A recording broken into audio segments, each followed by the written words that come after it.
Have you ever left a conversation, not defeated by facts or logic, but with a strange, lingering feeling, as if something inside you had been taken, as if silence had betrayed you? You said what you had to say, and still, you walked away feeling like you'd lost.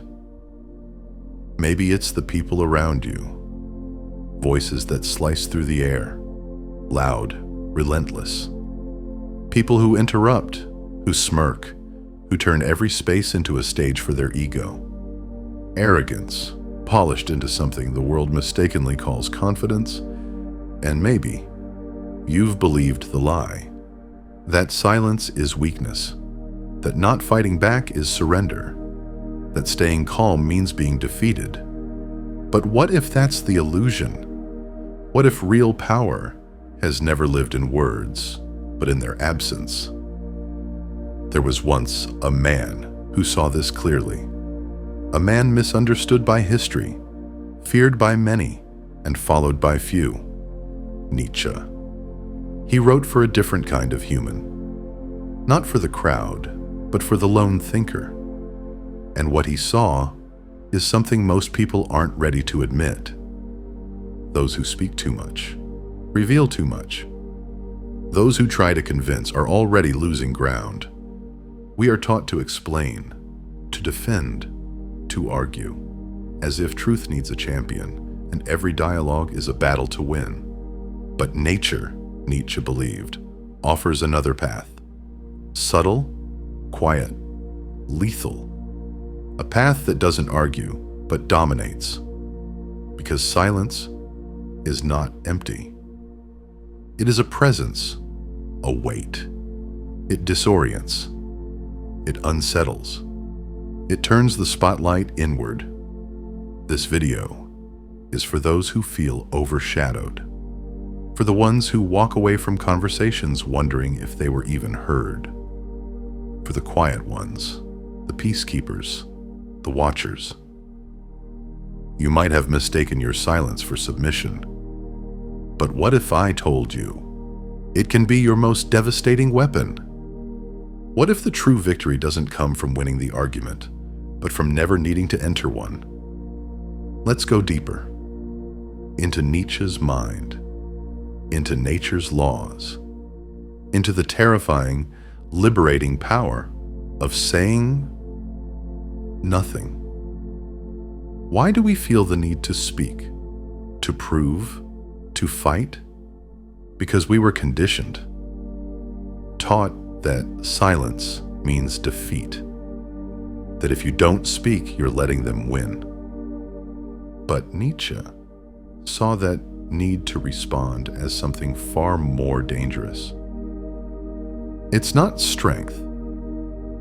It's fear. The fear of seeming weak. Behind that fear, there's the ego.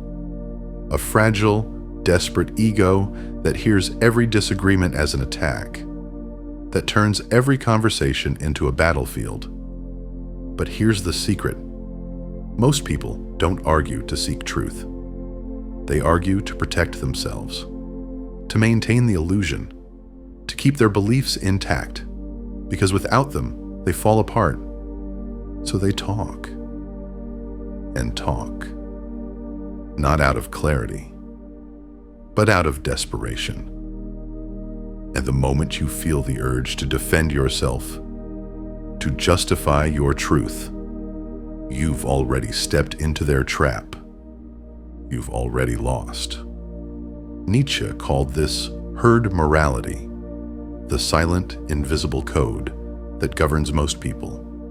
The desperate desire to be seen as good, to be accepted, to be right. But that desire, that addiction to being understood, is what keeps you small. Because true strength does not care to be validated. It holds its position through storms of laughter, rejection, criticism. It remains still while the world panics.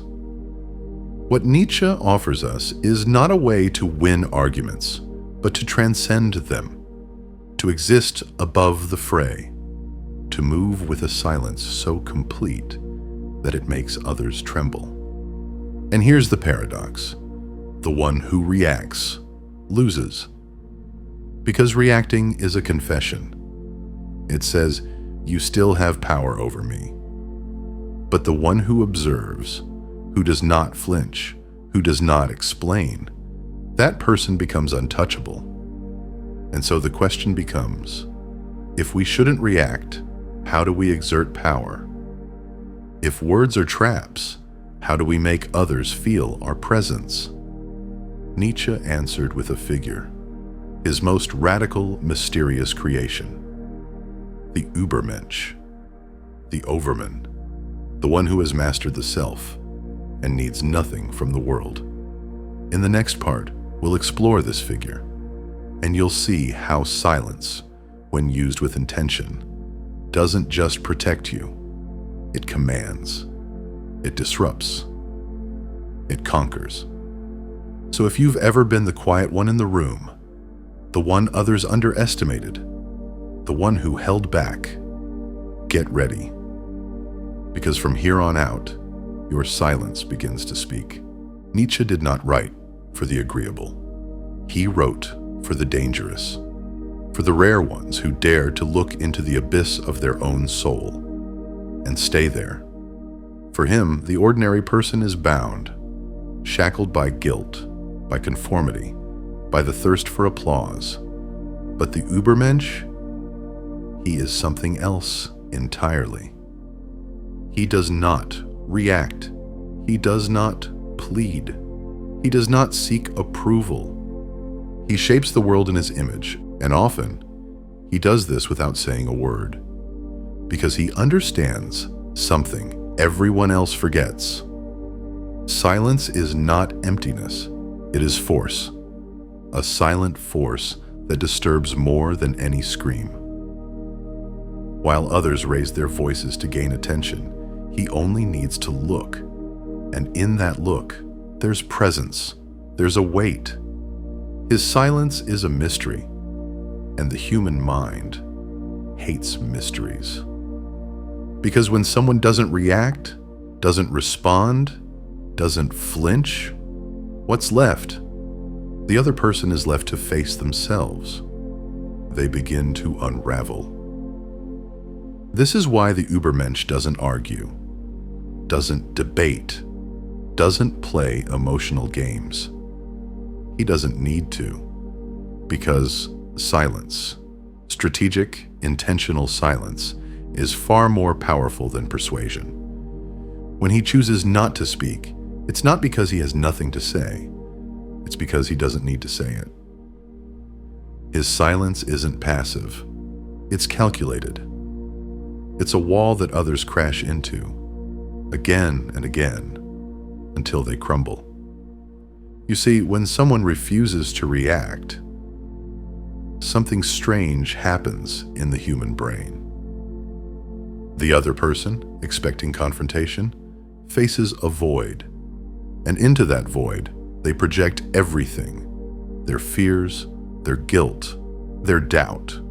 Silence becomes a mirror, and most people can't bear what they see in it. Social psychology has confirmed what Nietzsche already sensed. In conflict, silence feels like judgment. When you don't react, the other person loses control. They can't steer the narrative. They start wondering, what is he thinking? Does he see through me? Am I being exposed? It triggers panic. It activates the brain's fear center. And that fear, that's where your power grows. Because now, they're playing against themselves. And this is where manipulators fall apart. Manipulators depend on reaction. They thrive on emotional responses. It gives them control. But when you give them nothing, no anger, no explanation, no validation, they're lost. Their power dissolves.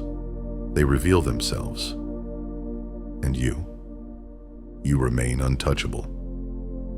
But silence does more than disarm manipulators.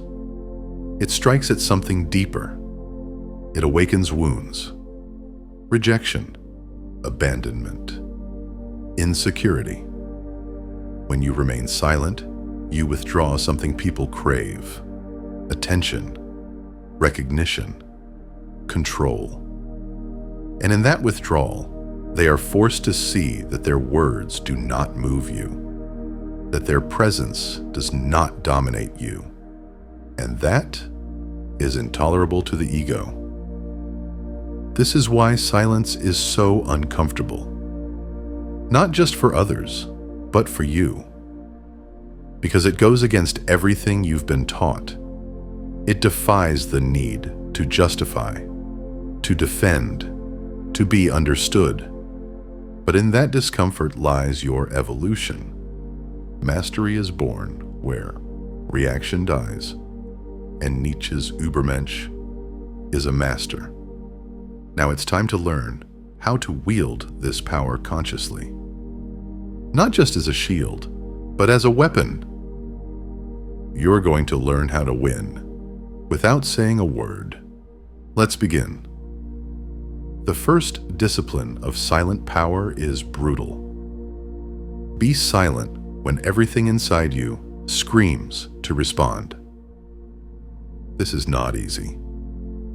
Because that scream, it's the ego, begging to be heard, begging to win. But that scream is your leash, and every time you follow it, you prove you're still controlled. Real silence is forged in fire. It comes from killing that need, the need to explain, to be liked, to be accepted. You owe no one your truth, because truth does not need permission to exist. Second, become a hunter. While others talk, while they ramble, while they try to fill the space, you listen. But you don't listen to reply. You listen to see, to sense. You pick up on fear hiding behind sarcasm, insecurity dressed as pride, contradictions, slip-ups, nervous glances. And you store them, because when you do speak, if you speak, it will be devastating. It will be surgical. Third, let silence linger. Let it stretch. Let it ache. The longer the pause, the greater the pressure. And pressure reveals the truth. People hate a vacuum. They rush to fill it. And in that rush, they expose themselves. A single look, a raised eyebrow, a breath held too long. These carry more power than entire speeches. Fourth, become unpredictable. When you master silence, people can't read you. They don't know when you'll respond or if you'll respond. And the unknown? That's where fear lives. When they can't anticipate your move, they lose control of their own. You shift the axis of power. From follower, you become the gravitational center. From silence, you command the room. But be warned, do not confuse this silence with passivity. This is not weakness. Nietzsche never wrote for the timid. This silence is not retreat. It is tension. It is energy being held, directed, focused. It is strength, cloaked in stillness. And when the moment is right, when silence has already crushed their defenses, you speak. And when you do, it lands like thunder. Not because it's loud, but because it is undeniable. And now, we must go deeper, because not all silence is power. Some silence is a scream from a soul that's been pushed down for too long. In the next part, we'll confront this darker silence, the silence that isn't chosen, but forced. And you may realize you've been used without ever hearing a single word. Now we step into the darkest chamber of silence, the one that doesn't defend you, but devours you. Because while some use silence as strategy, others wear it like a chain. Not all silence is mastery. Some is submission. Have you ever felt that? The ache of silence, not chosen, but endured? The kind that swallows your voice, not because you're strong, but because you've been taught not to speak? They told you it was maturity, that it was wisdom to stay calm, that avoiding conflict meant being enlightened. But Nietzsche would ask, is that peace, or is it surrender? You see, silence can be a weapon, but it can also be a prison. And some of us have been prisoners for years. Have you noticed how certain people push your boundaries? How they speak over you, make decisions for you, occupy space that was yours to begin with? And still, you say nothing. You convince yourself it's not worth it, that you're choosing your battles. But slowly, you start disappearing. Because when you stay silent long enough, the world forgets your voice exists. And the truth? You are paying for this false peace. Every time you avoid speaking your truth, someone else steps into that silence and claims power that was never theirs. Nietzsche saw it clearly. He called it the morality of slaves. It's the system built by the weak, by those who had no power and so turned their powerlessness into a virtue. They taught us to be meek, to feel guilty for asserting ourselves, to see humility as strength, even when it was really fear. It's a morality that tells you to stay silent, to be good, to be small. But Nietzsche didn't write for the small. He wrote for those ready to destroy the cage. So I ask you now, is your silence your shield or your surrender? Because every day you remain quiet, not by choice, but by habit. You are being shaped. You become what others need you to be. You stop being yourself and start being their tool. This is not the Übermensch. This is the opposite. And Nietzsche would say, this is not life. This is insult. The will to power is not the will to dominate others. It's the will to dominate yourself, to take back your space, to reclaim the silence, not as submission, but as declaration. It is a silence that says, I owe you nothing, and I still stand. This is the silence of presence, of authority, of someone who no longer apologizes for existing, who no longer seeks to be understood, because he knows understanding is a gift, not a right. But how do you reach that level? How do you stop being the one who's silenced and become the one who rules in silence? We've already met the figure. Now, it's time to become him. The Übermensch is not an idea. It's a transformation. It is the rebirth of the self, not through speaking louder, but through shedding what is false. Everything that was imposed, all the guilt, all the fear, all the weakness disguised as goodness. And this journey is brutal, because society rewards conformity.